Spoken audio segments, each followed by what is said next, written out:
So let me see if I got this straight.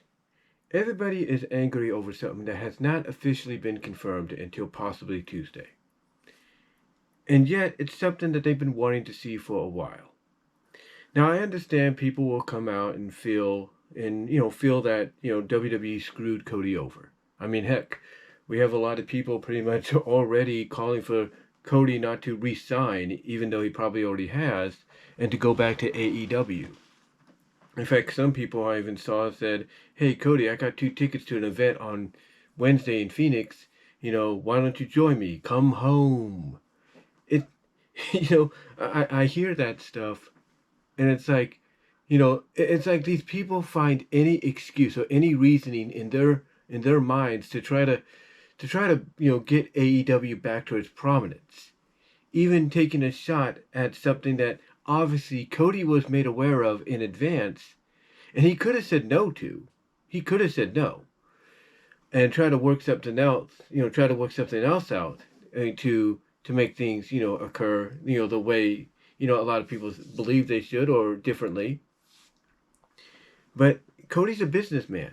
Remember, he was made an EVP in AEW.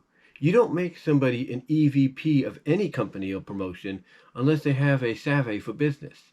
And Cody understands business. Yeah, is he disappointed he's not going to get the shot and everything against Roman? Yeah, I would be too if I was in a spot, but I understand business.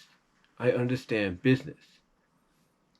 But over time, he's man enough, he's mature enough to accept, hey, you're not always going to win them all.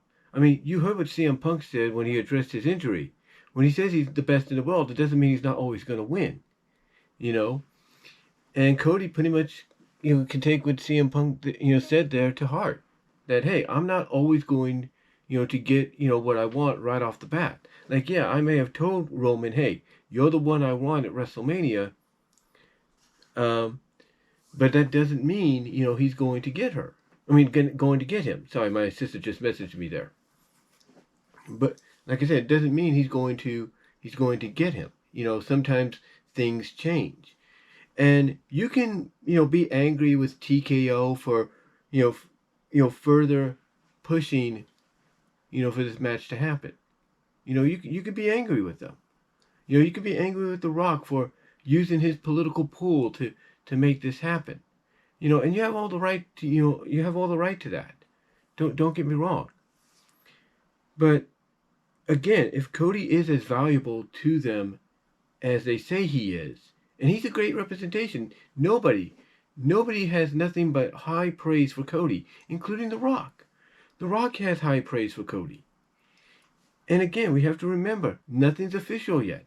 For all we know, Rock will be involved at WrestleMania, but maybe in a capacity to where we get a clear-cut winner in the match everybody wants to see. You also have to take into consideration that WWE, even under the TKO Endeavor banner, is all about reactions.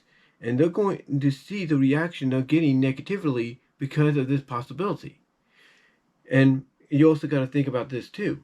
We are less than a week away. We're still a bit of a week, but less than a week, away from that press conference. So a lot can change between now and then. I mean, yes, Cody could come out and make it official that he's going to face Seth Rollins for the championship, for the World Heavyweight Championship, on Raw. On Raw, he can make that official, but maybe he doesn't. Maybe he says, I haven't made up my mind yet, because perhaps, something occurs, a change occurs, and, maybe he says, I'll make my decision at the press conference. They can go with that. They can go with that. Also, what people have to understand, whether you want to believe it or not, is, a lot of stuff has happened as of late that has really just ripped this 40th anniversary of WrestleMania, ripped it at its core.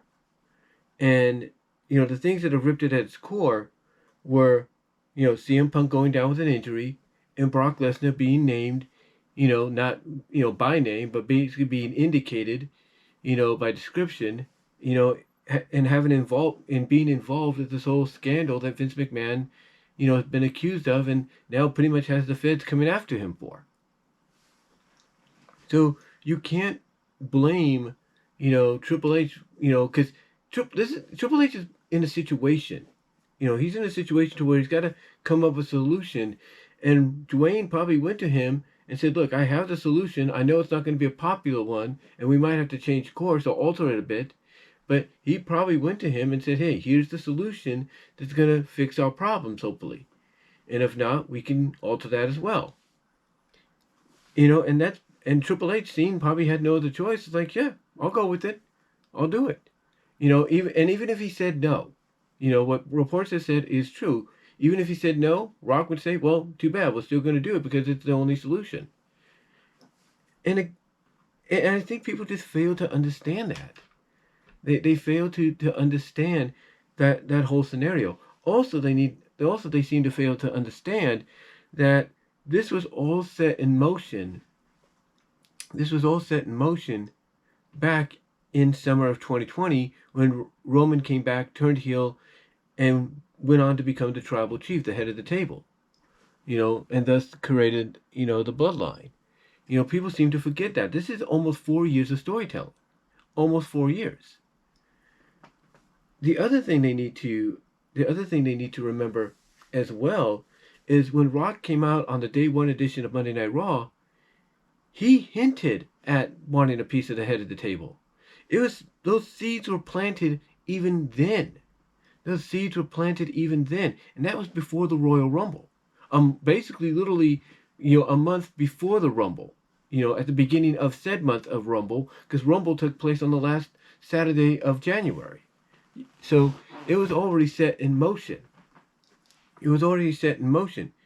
It's just that what happened, ironically, is that Rock made the decision to want to face Roman or be involved, in Roman's match at WrestleMania in some major capacity on the same day that Cody was booked to go back to back. It was just coincidence. And Cody probably didn't know until maybe a few days later. He probably didn't know until a few days later. And you really got to think about this too. Why did Seth go out there and cut that work shoot promo that he did in trying to get Cody to make a better decision instead of going straight for Roman? Why did he do that? Because one, they didn't have his original opponent available because of injury, and two, that was probably around the time we have what's the word I'm looking for? No decisive. That's the word. That we have no decisive, time frame as to when Cody was made aware. We could assume it was at Raw, but everybody's assuming it was, before Friday or on Friday. But I think it was around Raw. And that's why Seth went out there. That's why Cody said he'd think about it. And then pretty much, Cody, I guess, probably talked to Dwayne and said, are you sure you want to do this? Because, people are going to expect me to be the one that faces Roman.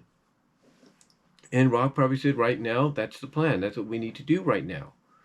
And, off to the races we go. And look, not many people are going to like it. They're not. But again, plans can change.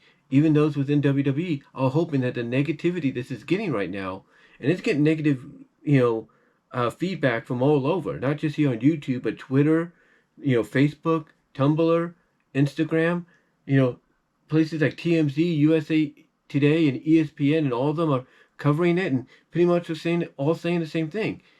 And if part of the reason for this on TKO's behalf, for pushing it, is to try to, get people talking more about that than the Vince McMahon scandal, then yeah, mission accomplished. They made that happen, but not in the way they were expecting.